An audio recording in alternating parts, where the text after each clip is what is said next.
अस्सलामु अलैकुम वरहमतुल्लाहि वबरकातुहू। मुहतरम दोस्तों, सवालात आज भी आप लोगों के बहुत ज़्यादा हमारी नज़रों के सामने हैं। खैर बढ़ते हैं अपने मिशन की तरफ और जो आप लोगों के पेंडिंग में पड़े हुए सवालात हैं उनके जवाब देने की कोशिश करते हैं। जिनमें सबसे पहला कमेंट हमने पिक किया है शमसुर रहमान साहब का। इन्होंने कहा है कि सर मेरे एक दोस्तों को भी वहम है, इसके लिए कोई इलाज बतलाएं। देखिए, इलाज इसका ये है कि आप वहम की तरफ ध्यान और तवज्जो देना छोड़ दें। लेकिन ये इस तरह अगर जड़ पकड़ गई है कि वो आपका पीछा छोड़ने के लिए बिल्कुल तैयार ही नहीं है, तो फिर आपको किसी थेरेपिस्ट की मदद लेनी पड़ेगी। किसी माहिर और तजर्बेकार हकीम और डॉक्टर से आपको राब्ता कायम करना पड़ेगा। किसी साइकोलॉजिस्ट की आपको रहबरी और उसकी रहनुमाई हासिल करनी पड़ेगी। वरना इसके अलावा अहादीस में नबी करीम सल्लल्लाहु अलैहि वसल्लम ने जो शैतान से पनाह मांगने की जो दुआएं बतलाई है, वो हमने काफ़ी सारे वीडियोस में उनका तस्वीर किया है। आप इनकी जो औराद है, इन औरात को बतौर वजीफ़ा आप कर सकते हैं। इंशाअल्लाह कैसी भी किस्म के वहम हो, वसवसे हो, वो ख़त्म हो जाते हैं। हम भी आपके लिए दुआ करते हैं, आप भी उनके लिए दुआ कीजिए। अगला कमेंट किया है एहसान टेक ने। इन्होंने कहा है कि मेरे दिमाग में इतने ज़्यादा वसवसे आते हैं कि अब दिमाग खुद ख्याल वगैरह बनाने लगा है। बिल्कुल ऐसा ही होता है। जब आप किसी चीज़ के पीछे हाथ धोकर पड़ जाते हैं तो वो चीज़ आपके पीछे नहा धोकर पड़ जाती है। तो पहला काम आपको ये करना पड़ेगा कि इससे कट्टी करनी पड़ेगी, यानी इसको थड़ मारना पड़ेगा। इससे अपने रुख और अपने चेहरे को बिल्कुल मोड़ देना पड़ेगा। वरना फिर तरह तरह के ख्यालात खुद आपका दिल जन्म लेगा। आपके दिमाग के अंदर खुद वो ख्यालात क्रिएट होते चलेंगे और आपको प्रॉब्लम के अंदर मुब्तला करते चलेंगे। तो खैर हमारा सजेशन ये है, हमारी राय ये है कि आप इन चक्करों में ना पड़े। वो जो वहम होते हैं उनको वहम के दर्जे में रखें, उनको वैल्यू ना दे और उनको इज्जत ना दे। ओके, जब आप ये सब काम करोगे तो इंशाल्लाह ये आपका पीछा छोड़ देंगे, वरना आपको किसी साइकियाट्रिस्ट की मदद लेनी पड़ेगी। नालेम शाहिद साहब ने सलाम पेश किया है। वालेकुम सलाम। इनका कहना है कि मुफ्ती साहब आपने काफ़ी टाइम से ओसीडी पेशेंट्स के लिए कोई स्पेशल एपिसोड नहीं बनाया है, प्लीज़ बना दें, जिसमें गुस्ल, वज़ू, कपड़े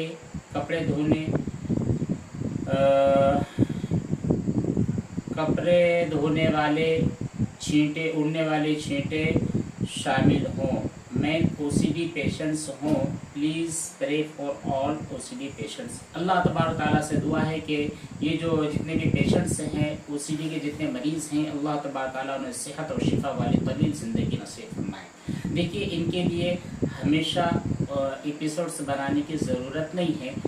2-3 मौज़ूआत जिनके ऊपर हमने पहले काफ़ी साल पहले, काफ़ी दिनों पहले उन पर बहस की थी, उसके बारे में मुख्तसर करीबन 10-12 मिनट के जो वीडियोस बनाए थे वही काफ़ी हैं। देखिए, ये एक ऐसी बीमारी है जिसके पीछे जितना हम खोद कुरैत करेंगे, इनकी जुस्तजू के अंदर जितना आगे बढ़ते चलेंगे, ये बीमारी हमारे साथ, हमारे कंधे से कंधा मिलाकर चलने के लिए हमेशा तैयार और बेताब रहेगी। तो इसका इलाज ये है कि सबसे पहले हम इसकी तरफ ध्यान और तवज्जो देना छोड़ दें। ये इतनी आसान सी बात नहीं है जितना हम कह रहे हैं। जो लोग इस प्रॉब्लम को फेस करते हैं खुद उन्हें पता चलता है कि ये कितनी जानलेवा बीमारी है, ये कैसे हमको डिस्टर्ब करके रखती है। तो इतनी आसान बात भी नहीं है, क्योंकि ये धीरे धीरे जब हमारे साथ लगती है तो धीरे धीरे ही ख़त्म होगी। एक लख्त और एक झटके के अंदर ये बीमारी ख़त्म होने वाली नहीं है। इसको धीरे धीरे ही काम करना पड़ेगा। नबी करीम सल्लल्लाहु अलैहि वसल्लम ने जो आमाल हमें बतलाए हैं, उन आमाल को अगर हम अपनी ज़िंदगी में उतार लें, तहारत, नज़ाफ़त, सफाई वगैरह में जो शरीयत और सुन्नत ने हमारे रहबरी और रहनुमाई की है, सुन्नत के मुताबिक अगर हम कामों को फॉलो करने की कोशिश करेंगे तो इंशाअल्लाह ये धीरे धीरे करके ऐसे ख़त्म हो जाएगी जैसे कि हमारी ज़िंदगी में ये बीमारी कभी थी ही नहीं। क्योंकि बहुत सारे अहबाब जिनके पास हमारे पर्सनल व्हाट्सएप नंबर है, तो उन्होंने कई मरतबा मैसेजेस करके कहा है कि मुफ्ती साहब जाहिर सी बात है, जब आपने वो तमाम बातें कही है कि इनकी तरफ इनको बहुत ज़्यादा वैल्यू नहीं देना है, इनको लिफ्ट नहीं करानी है, उनकी तरफ ध्यान तवज्जो नहीं देना है, तो हमने किया, प्रैक्टिकली तौर पर किया और 100% تو نہیں ہے لیکن 50% یہ بیماری ہم سے دور ہو چکی ہے، اور اب ہم اسی کوشش میں لگے ہیں ہم اس کو ہمارے ساتھ یہ جو پیش آنے والے خیالات ہیں ان کو زیادہ لفٹ نہیں کراتے، تو الحمدللہ دھیرے دھیرے ہماری زندگی اپنی پٹری پر آ رہی ہے۔ تو خیر موقع اگر ملے گا تو نالین صاحب آپ کی بات پر ضرور عمل کریں گے۔ محمد ادریس صاحب نے سلام پیش کیا ہے، وعلیکم السلام۔ اچھا یہ کافی پرانے کمنٹس ہے، قریباً 3 مہینے کا دکھ رہا ہے مجھ کو، 3-4 مہینے، معاف کیجیے گا۔ سلام پیش کیا، وعلیکم السلام۔ ان کا کہنا یہ ہے کہ مجھے نماز میں سستی ہوتی ہے، کوتاہی ہوتی ہے، نماز میں کوتاہی نہیں کرنا چاہیے۔ مجھے پتا ہے کہ نماز میں کوتاہی نہیں کرنی چاہیے، لیکن پھر بھی کمزور ایمان کی وجہ سے، ناکامی کی وجہ سے ہوتا ہے۔ ادریس بھائی ہم آپ کے لیے دعا کرتے ہیں کہ اللہ تبارک تعالیٰ آپ کی ایمانی غیرت اور ایمانی قوت کو بڑھا دے۔ دیکھیے ہوتا ہے کبھی کبھی شیطان ہم پر غالب آ جاتا ہے، اس کی وجہ سے ہم جو نیک اعمال اپنی زندگی میں ہم ریگولرلی کر رہے ہوتے ہیں اس میں سستی آ جاتی ہے، کچھ کمزوری آ جاتی ہے۔ اس کے لیے ہمیں وقت پر ہمارے جو ایمان ہے اس ایمان کو گریسنگ کرنی پڑتی ہے۔ گریسنگ ہوتی ہے توبہ استغفار سے۔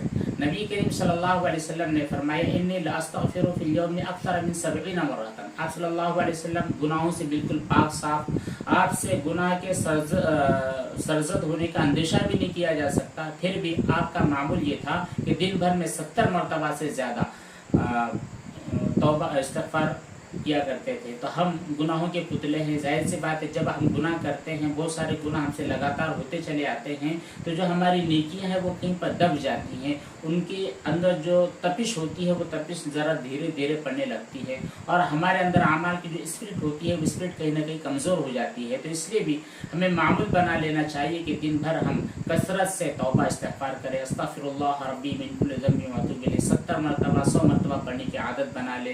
اسی طرح صلاۃ التوبہ پڑھنے کی عادت بنا لے، اور دل کے اندر ایک داعیہ پیدا کرے کہ نہیں، ہمیں کم از کم جو اپنے فرائض ہیں فجر سے لے کر عشاء تک جتنی نمازیں ہیں ان تمام نمازوں کو ان کے اوقات پر جماعت کے ساتھ ہمیں پڑھنا ہے، اس بات کی عادت بنا لے انشاءاللہ۔ ان الصلاۃ تنہی عن الفحشاء والمنکر، نبی کریم صلی اللہ علیہ وسلم کی حدیث مبارکہ ہے کہ جب ہم نمازوں کی پابندی کریں گے تو ہمیں تمام منکرات سے، تمام فواحش سے، تمام گناہوں سے، تمام بدکاریوں سے، تمام برائیوں سے انشاءاللہ یہی نمازیں ہم کو بچائے رکھے گی۔ خیر آگے بڑھتے ہیں۔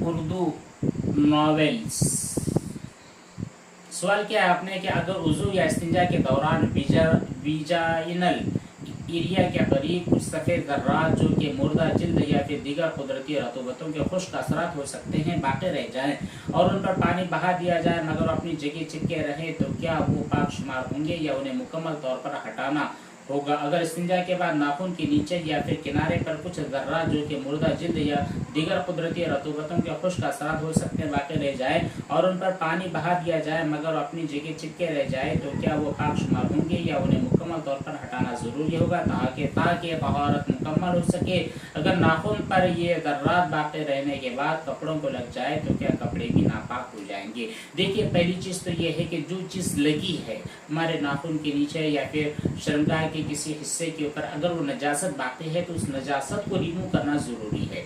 نجاست ایک الگ چیز ہوتی ہے اور گندگی ایک الگ چیز ہوتی ہے۔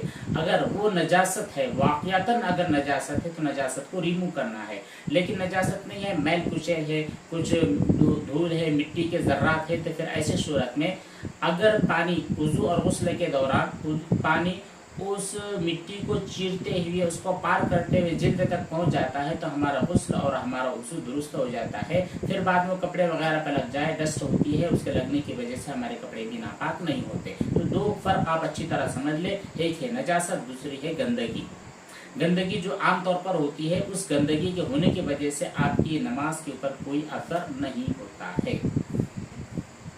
فیض صاحب کا کہنا یہ ہے کہ استنجے کے پانی کی جو چھینٹے ہیں اگر پیچھے کے مقام پر لگ جائے تو اسے گیلا ہاتھ سے 3 بار صاف کر سکتے ہیں یا نہیں؟ اگر ہاتھ کو آپ نے گیلا کر لیا اور صاف کر لیا تو وہ صاف نہیں ہوگا، بلکہ آپ کو اس کے اوپر پانی بہانا پڑے گا۔ کب؟ اس صورت میں جبکہ بہت زیادہ کثرت سے چھینٹے لگے ہیں۔ اگر 1-2 ذرات لگے ہیں تو پھر फिर इसके बारे में से पोस्ट भी दिया आपने तब भी चल जाएगा, क्योंकि वो छींटे बाकी रहने की वजह से आप नापाक भी नहीं हुए हैं, क्योंकि वो 1 दिरहम से कम की मकदार में है। तो खैर उसको बेहतर ये है कि आप वहाँ पर पानी को बहा दें। पानी को बहाना वहाँ पर पॉसिबल होता है, आपके पास जो हैंड शावर होते हैं उस हैंड शावर को वहाँ पर थोड़ा सा प्रेशर से वहाँ पर पानी को डाल देंगे तो फिर वो क्लियर हो जाएगा। किसी के पास हैंड शावर नहीं है तो फिर जो मग्गे होते हैं टूटी वाले मग्गे, उसके ज़रिए भी वहाँ पर पानी बहाना मुमकिन हो सकता है।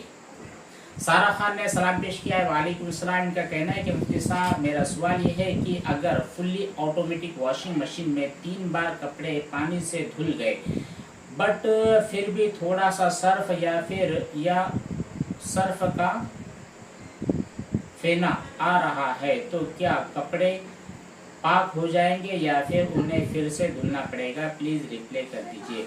माफ़ कीजिएगा, आपके इस सवाल को काफ़ी दिन हो गए। खैर कोई मसला नहीं, देर आयत दुरुस्त आयत, अभी भी आपके सवाल का जवाब आपको मिल जाएगा। वो ये है कि जब आपने 3 मरतबा कपड़े को अच्छी तरह धो लिया है, उस पर की नजासत और गंदगी रिमूव हो गई है, उसमें का पानी भी ख़त्म हो गया है, तो वो जो हमारे जो साबुन होते हैं, जो सर्फ होते हैं, बहुत ज़्यादा स्ट्रांग होते हैं, उनके अंदर की जो स्मेल होती है या फिर उसके जो ज़र्रात होते हैं वो भी कपड़े पर अभी बाकी ही रहते हैं। तो इसके बारे में आपको बहुत ज़्यादा टेंशन लेने की ज़रूरत नहीं है। नजासत रिमूव हो गई है, नजासत ख़त्म हो गई है, तो फिर आपके वो जो कपड़े थे वो कपड़े पाक हो गए हैं। सफ़िया मोहम्मद साहब का कहना सलाम है, वालेकुम सलाम। मुफ्ती साहब मेरे व्हाट्सएप पर आपका नंबर था जिससे मैं मसाइल पूछा करती थी, बट मेरा मोबाइल ख़राब हो गया है, इसलिए अब आपसे रब्ता कैसे कर सकती हूँ? जज़ाकल्लाह। ऐसे ही जिस तरह व्हाट्सएप पर आपने मैसेज किया, अपने हमारे कौन सा ये यूट्यूब पर आपने जैसे कमेंट किया वैसे ही कमेंट कर सकते हैं। अच्छा, नंबर आपका था, मेरे पास आपका नंबर सेव नहीं है। एक काम ये कीजिए कि हमारी जो इंस्टाग्राम आईडी है वहाँ पर आप मुझको पर्सनल मैसेज कीजिए, इंशाल्लाह आपको नंबर दे देते हैं। फैज़ मुफ्ती साहब अस्सलाम वालेकुम। जी वालेकुम अस्सलाम व रहमतुल्लाह। मुफ्ती साहब मैं काफ़ी थका हुआ था और फ़ोन चला रहा था, अभी मगरिब की नमाज में आधा घंटा बाकी था, मैंने उसी हालत में मेरी आंख बंद हो गई, नींद लग गई, मैंने कोई अलार्म भी नहीं लगाया है नमाज के लिए और फिर मेरी नमाज निकल गई है। तो मुफ्ती साहब क्या मुझे गुनाह होगा इस चीज़ का? नमाज छोड़ने का तो गुनाह होगा वाक़तन। और वैसे भी देखिए मगरिब की नमाज से पहले ये सोना बेहतर नहीं है, ये बेहतर आदत के खिलाफ है। मगरिब के पहले नहीं सोना चाहिए, फजर की नमाज के बाद फ़ौरन भी आपको नहीं सोना चाहिए, जिसकी वजह से बहुत सारी बरकतों से इंसान महरूम हो जाता है। तो खैर गलती से आपकी नींद लग गई है, नमाज आपकी निकल गई है, तो नींद के खुलने के बाद पहली कोशिश आपको ये करनी चाहिए कि मैं फ़ौरन मगरिब की जो नमाज है वो अदा कर लूँ। अगर वक्त बाकी है तो अदा कीजिए, अगर वक्त निकल गया है तो फ़ौरन क़ज़ा उसकी कर लीजिए, अल्लाह ताला से माफ़ी मांग लीजिए।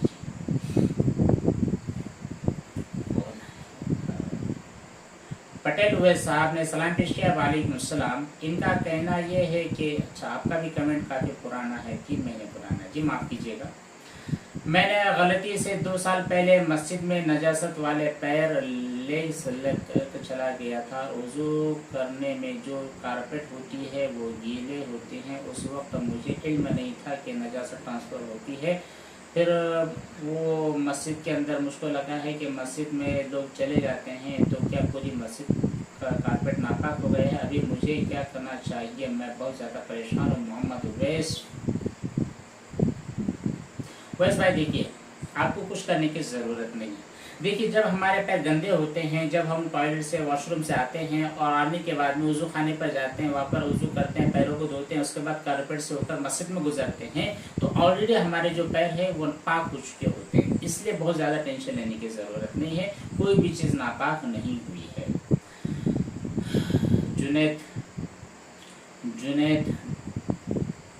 भाई, ठीक है, इनका कहना यह है कि टॉयलेट में मक्खी या मच्छर या फिर कीड़े कपड़े पर बैठ जाते हैं तो इंसान नापाक हो जाएगा। बिल्कुल नापाक नहीं होगा। जो मक्खी मच्छर वगैरह होते हैं इनके पैरों के ऊपर ऐसी नजासत नहीं होती है, इतनी बड़ी नजासत नहीं होती है कि वह एक दिरहम को हो जाए और हमारे कपड़े को हमारे बदन को नापाक कर दे। इसलिए टेंशन लेने वाली कोई बात नहीं है। आप नापाक नहीं हुए हैं और ना ही आपके कपड़े नजिस हुए हैं, कोई टेंशन की बात नहीं है। खैर इतने ही सवालात के ऊपर इत्तेफा करते हैं, इतनी जवाबात काफ़ी है। अब और भी जो बाकी है आप लोगों के सवालात काफ़ी पुराने पेंडिंग में नज़र आ रहे हैं, इंशाल्लाह हम कवर करने की धीरे धीरे कोशिश करेंगे। तब तक के लिए दुआओं की दरख्वास्त। अस्सलामु अलैकुम व रहमतुल्लाहि व बरकातहू।